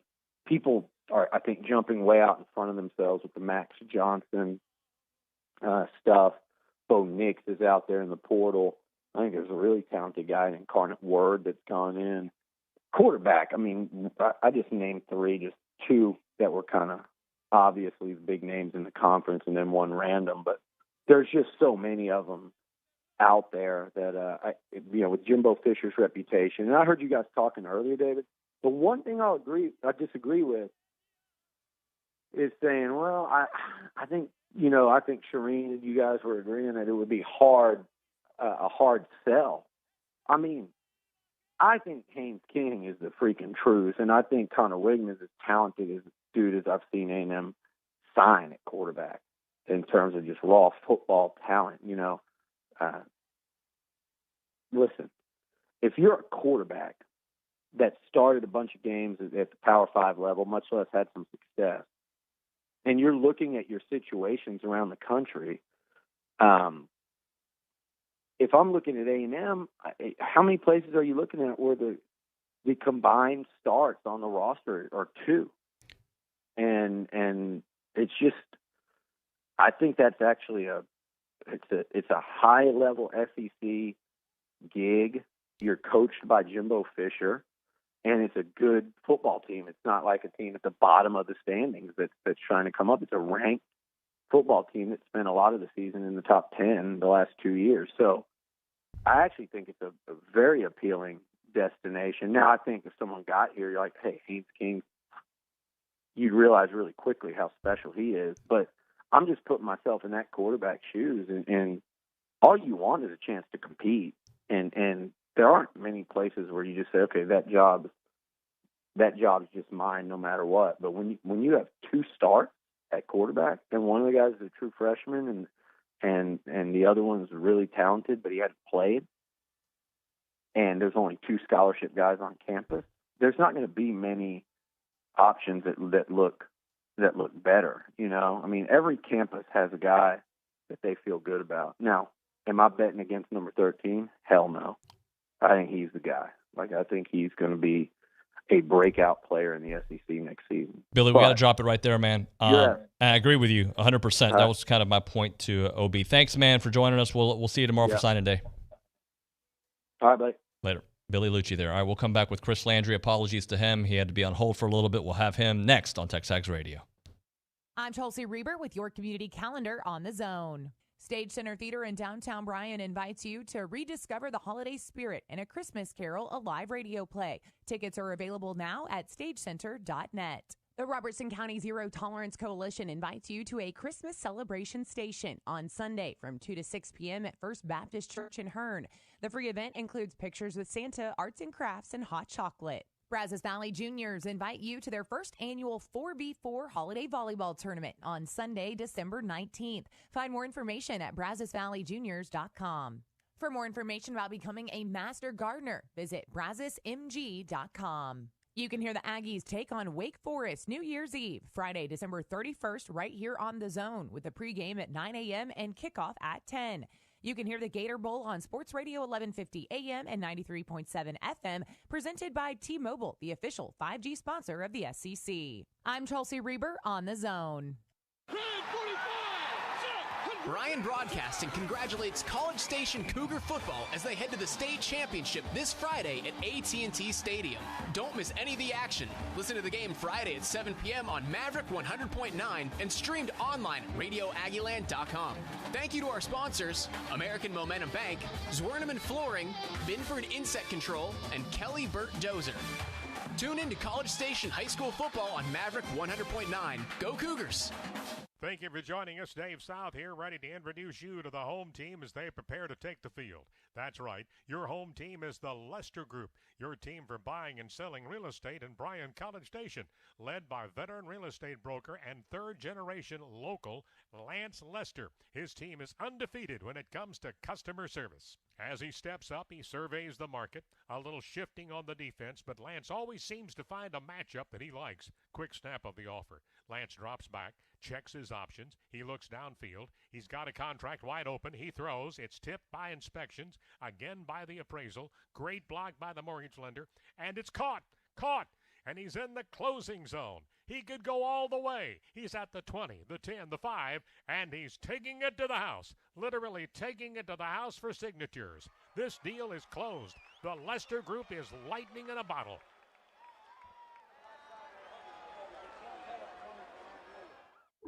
Keyshawn, J. Will, and Max. There's one thing that really bothers me with some teams. When you have priorities as a coach, like what you stand for, and you can't imprint that on your players. Like, it just doesn't resonate, and it can't reflect you. And now when I watch Mike Tomlin, I see a coach who is all about discipline, hard work, physicality, and just doesn't seem like players on that team reflect that constantly. It's Keyshawn, J. Will, and Max, powered by WC Tractor, here on Sports Radio 1150 AM and 93.7 FM. All right, let's get right into it. Apologies to my buddy Chris Landry there on the BCSI hotline. We're way late for you, my man. My apologies. How are you, sir? Oh, no problem. It's a hectic week. I tell people all the time I'm not a fan of the early signing day because of I don't like it for college football. Selfishly for me, it's just thrown in the middle of things, but it's made it all the more hectic with a lot of as it's become the main signing day now. It just throws in another the end of the NFL season, bowl season, coaching searches, getting ready for the All-Star draft prospect games. Let's just have early signing days. Well, why not? Hey, Chris, you and I were going back and forth on text yesterday. You are going to be breaking down a lot of A&M's players from a scouting perspective, what you saw here, whoever signs tomorrow. What are some things that you have on tap? Yeah, we'll be breaking down. Obviously, we're just going to go ahead and wait till they all officially sign. And then, obviously, I'll have a complete breakdown on every player that they sign because I've looked at most of the film, and there's some that I haven't. If there's some surprises or what have you, I will look at the that film and get that up there. I do a lot of consulting work for college programs and looking at certain players. I probably look at maybe 1,500 players nationally, no more than that. So when it gets and it's basically off of what the college coaches asked me to do. So, I don't have time to look at 3,000 players. I have to do that for all the NFL prospects. But we'll have everybody that the Aggies sign, a complete, scouting breakdown of what the film shows of what the skill sets are, the players. Obviously, I know some of the players. Personally, most of what I know of the rest of them comes from the coaches that actually get to know them and their families, which, by the way, is the most important thing. As we get into it, not to throw cold water on tomorrow for everybody, but everybody always says, who's the best class? You don't know who the best class is to 3 years from now, because you don't know who's going to be there. It's like a draft class. It's like a coaching search or anything, particularly in today's world. What if 8 guys of any particular class that these schools sign tomorrow, what if 8 of them end up going to the transfer portal? I mean, we just saw that in the SEC. So what, how you rank the class if, say, 8 or 10 of them are not there in 2 years? and who is replacing them. So it's great for a lot of talk. It doesn't really tell you what you need to know. What you need to know is going to come to, and you're not going to really be able to evaluate this class until about 3 years. All right, so let's talk a little bit about what you just said there about the transfer portal. Zach Calzada is leaving A&M. You've got Max Johnson leaving LSU. Bo Nix is going to leave Auburn. You got Spencer Rattler coming in to the SEC, entering South Carolina. Start off with Zach and just so you work your way through, if you can, just about what this transfer portal has done to college football. Well, I think it's a mess. I think it's fine for players to have the right to transfer, but the problem with college football, I don't want to get too big picture here, but the problem is the calendar of college football and the lack of organization in college football. Having spent 30-plus years in the NFL, the one thing I think we really get right is that there's a time and a structure with everything. There's no organizational structure in college. Yeah, let's have early signing day, and let's have any kid can leave anytime they want and now let's throw in NIL. So why wouldn't any kid go into the portal now and see if somebody might give him a couple of dollars more because he may be more in the eyes of another school, a better player than where you are. And so, you're talking about continuity, you're talking about, or lack thereof. I just, there's really no structure and organization to it. I mean, Jack's, I think, a tough kid. I think he's got a lot of physical skills. Needs time to be developed somewhere. Where is he going to go? It's normally, my experience coaching is most guys that wanted to transfer usually were better off when they didn't. Now, particularly at the quarterback position, it's almost to the ridiculous level. You're going to have a hard time developing and managing your roster when you're going to have to recruit guys and stagger them in classes and have to work to get ready. But when you have an injury like A&M had this year, if you don't have a quality backup that's ready to go, you end up 8-4 instead of 10-2. It's just as simple as that. The quarterback position is that important. Well, how do you do that? How do you get a quality backup? The NFL, we do it. We kind of know there's a quality backup. We maybe have a young guy. In college, you're going to have to do this now with talking to a lot of coaching buddies in college. You pretty much have to sign a guy that's a quality backup, but none of them want to be a backup. They all want to be a starter because there are more places that can go. So if you're a guy that would be a really good quality backup for a program like an A&M, well, you'd probably be a really good starter at a Conference USA program. And so it's hard to get the right mix of managing your roster. I think it's a mess. I think it's a mess for everyone. Now, the school can sit there and also push guys into the portal by basically saying we want to use that scholarship somewhere else. But at the quarterback position, good luck having a second and third option you can turn to that's ready. Chris, let's talk about the bowl game for A&M and what it means. So Zach is gone. He's not going to be available. You have on your roster Blake Boast, who's a walk-on. You've got Haynes King, who, if you listen to Billy, he's not giving up hope that Haynes could have a chance to potentially play, but coming off an injury, and Jimbo said last week he didn't expect him to play. You got Eli Stowers, who's now working out with the tight ends all season long, hasn't played quarterback. How does Jimbo get this team to play in a bowl game with those question marks? Yeah, you've got a couple of teams now that are in that situation. LSU's in that situation. They've got Nussmeier, but if they play him a snap, he loses a redshirt year. It's a mess. So, yeah, let's throw in the bowl games into it. And I realize that the bowl games don't seem to matter to a lot of folks if they're not the playoff games, which is another matter altogether. So, yeah, no, it's a good question. Don't have any answers at this point, because it's looking bleak there in terms of, who's going to be there. I don't know, the coaches there think, things are going well with Haynes and the rehab.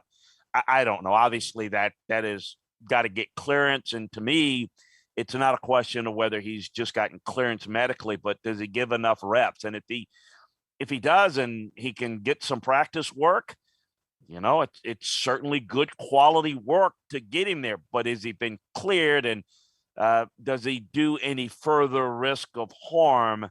You can always get injured, but do you do any further? Well, they're not going to put him out there if that is not completely cleared. So I don't really have the answer, but that's probably the answer if he is cleared. If not, it's going to be interesting for a few of these teams because they're not the only one in this situation. Chris, I'm going to ask you an unfair question. We got a minute left. Elko leads for Duke, okay? So any names out there that intrigue you to potentially take over there at the defensive coordinator spot?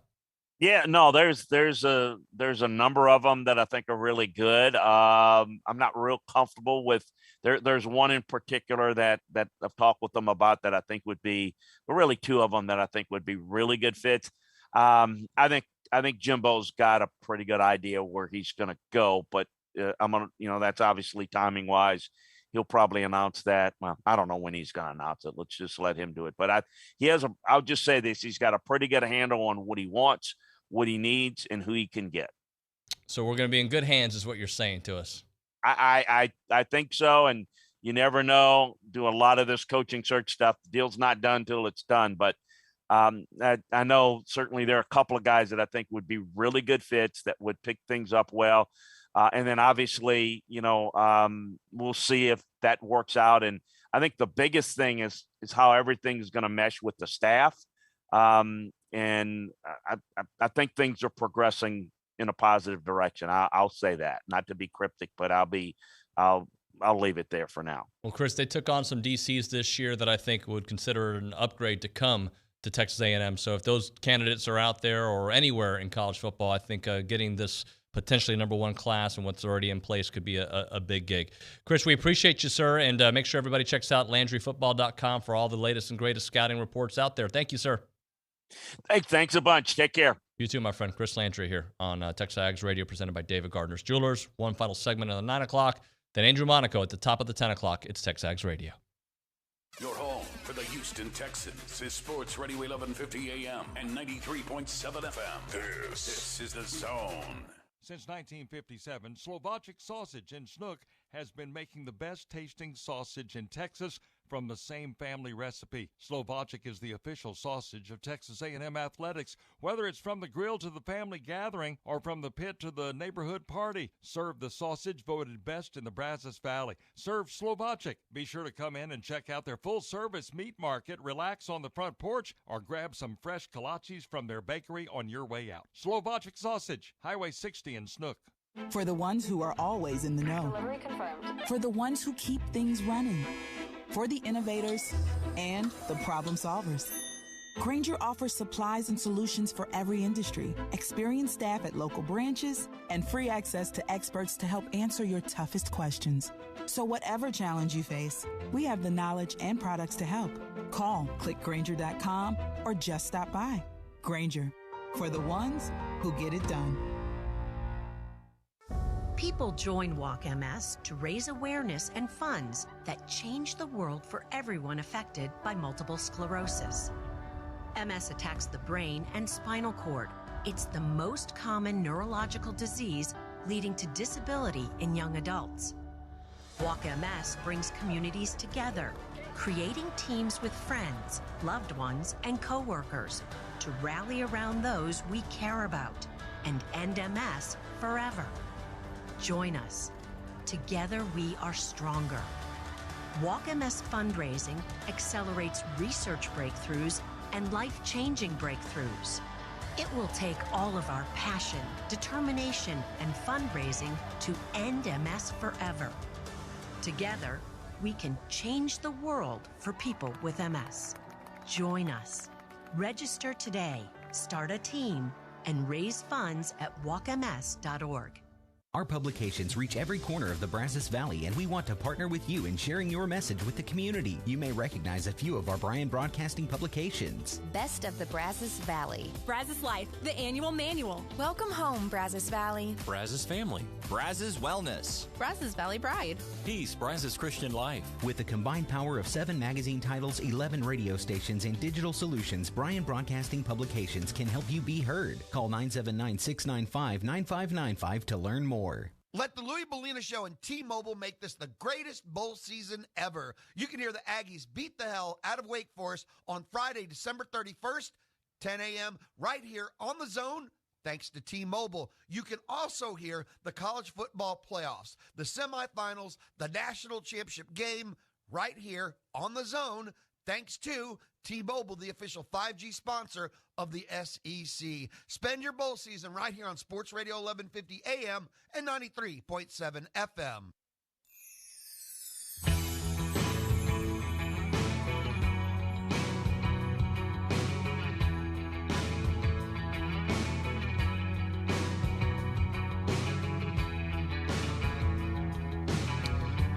All right, a couple minutes left here in the 9 o'clock hour before we start 10 o'clock.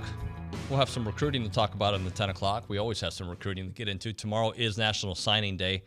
I noticed a little note that our buddy Dalton, good friend Dalton, put on the board. So tomorrow's schedule, texags.com/live, right? You can watch all of our coverage that starts at 7 a.m. on National Signing Day. If you're a premium subscriber. If you're a premium subscriber. Thank you, Dalton. So become one. All right, it's great, and you'll get the information before everybody else. So there's A. B, you can watch us on YouTube and on the CW here in town. So both ways from 8 to 10 o'clock. So CW Aggieland, CW8 Aggieland, and also on YouTube, 8 to 10 o'clock. And you can listen to us on The Zone from 8 a.m. to 11 a.m. So no matter what, you are covered, right? You're in an elevator going to class or you're going to your business, whatever, you can just watch us there on YouTube. You can get on the TexAgs site, watch us anywhere. You can listen to us on The Zone on your drive or at your cubicle, whatever it may be. You have so many different ways to get the content, and it's going to be great coverage. Bronny, Lucci here in studio. We'll have our team all out and about all over the place. We will be talking to some of those signees. We will hopefully get some other high intel on the program as well. Maybe a coach or two. We'll know. We'll have a lot of great stuff. As I mentioned, 10 o'clock hour, Andrew Monaco in studio. Talk to him about the Calzada stuff. Talk to him about the Elko stuff. Talk to him about the recruiting class tomorrow. And how about some hoops with him? And then our buddy Jason Howell will be joining us to end the show, all recruiting. If you got any questions for Howell, you can text us on the A&B text line. It'll be a good one. All right, guys, we'll get to hour number 3 next on TexAgs Radio.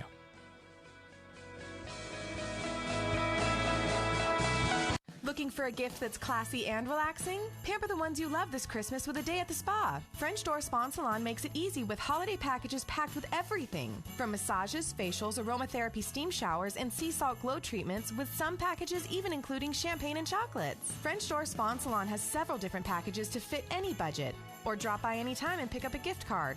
Quick, easy, and make great stocking stuffers. The French Door Spa and Salon. Click on FrenchDoorSpa.com or call 696-8992.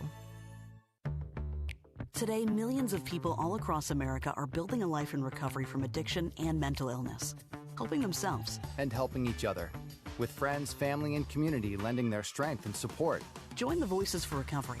Together, we are stronger. For 24-hour free and confidential information and treatment referral for mental and substance use disorders, for you or someone you know, call 1-800-662-HELP. Brought to you by the U.S. Department of Health and Human Services.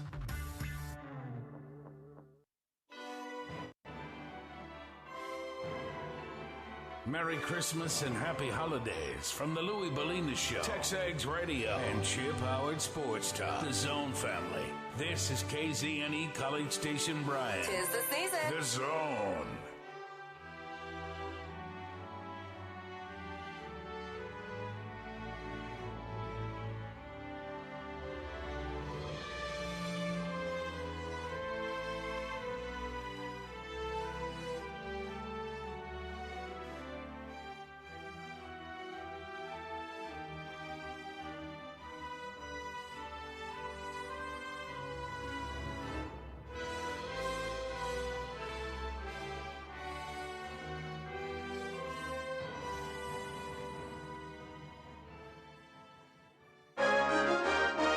From WTAW, I'm Chelsea Reber with a news update on The Zone.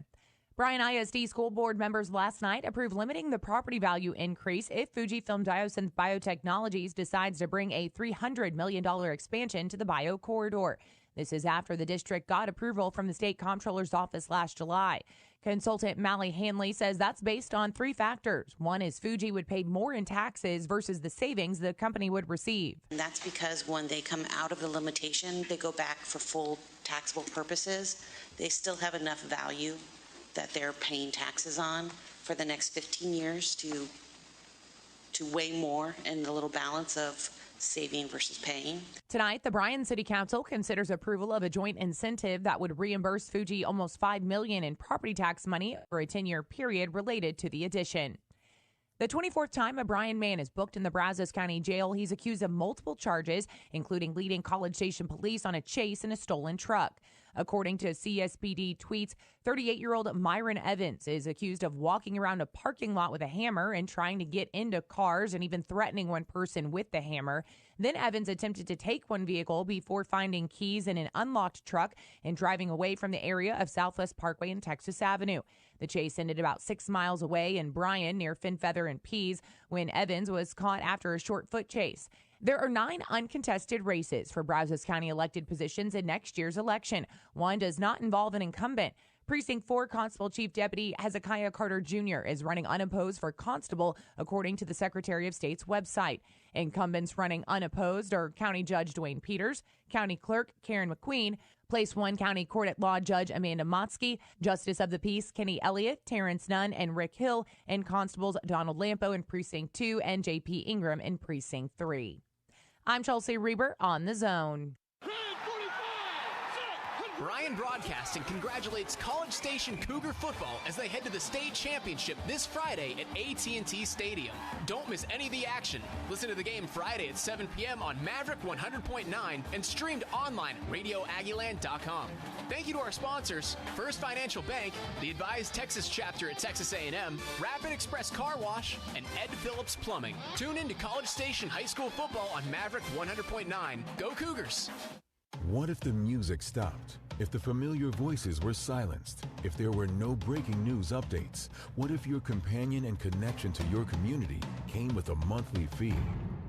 Don't worry, we're free local radio with you wherever you go, celebrating 100 years and looking forward to the next 100. We are broadcasters. Text radio to 52886 and let Congress know you depend on your local TV and radio stations. This message furnished by the National Association of Broadcasters. Good morning, sports fans. I'm Zach Taylor with your Aggie Sports Minute on The Zone. This Sports Minute is brought to you by Hilco Metal Roofing and Supply. Call 936-825-0500 or click HilcoSupply.com. Texas A&M quarterback Zach Calzada has entered the transfer portal. The third-year sophomore from Sugar Hill, Georgia, lost the battle for the starting job in fall camp, but was forced into action in Week 2 when Haynes King broke his lower leg against Colorado. Calzada started the next 10 games for the Aggies, throwing for over 2,100 yards and 17 touchdowns, highlighted with a 41-38 win over top-ranked Alabama on October 10th. Coach Jimbo Fisher on Calzada's toughness. He ain't always perfect, but I'm going to tell you what, that's a competitor, man. That guy has got arm talent. He can throw the football. He can make plays. He's a competitor. He's a tough guy. And I'm going to tell you, the injuries and the pain he's banged through this year and the things that are happening. And now I wish he would slide. We have to get some of the Astros up here and get Dusty Baker up here and teach him how to slide. With Calzada entering the transfer portal, it's unclear who will start for the Aggies against number 17 Wake Forest in the Gator Bowl.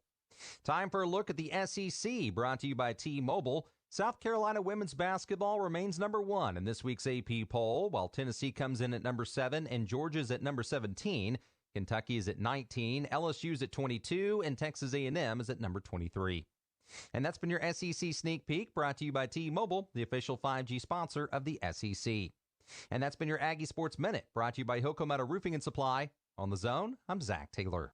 Listening to The Zone on your smart speaker is easy. If Louie can do it, anyone can do it. 2 simple steps, and you can hear Chip Howard Sports Talk, TexAgs Radio, The Louie Bellina Show, or Aggie football, basketball, or baseball on your smart speaker. Step 1, and one time only needed, say Enable Zone 1150 Skill. Then anytime you want to hear your favorite host or teams, all you have to do is say, play Zone 1150. Make sure to set it up and say, Enable Zone 1150 Skill. And then listen in anytime just by saying, play Zone 1150.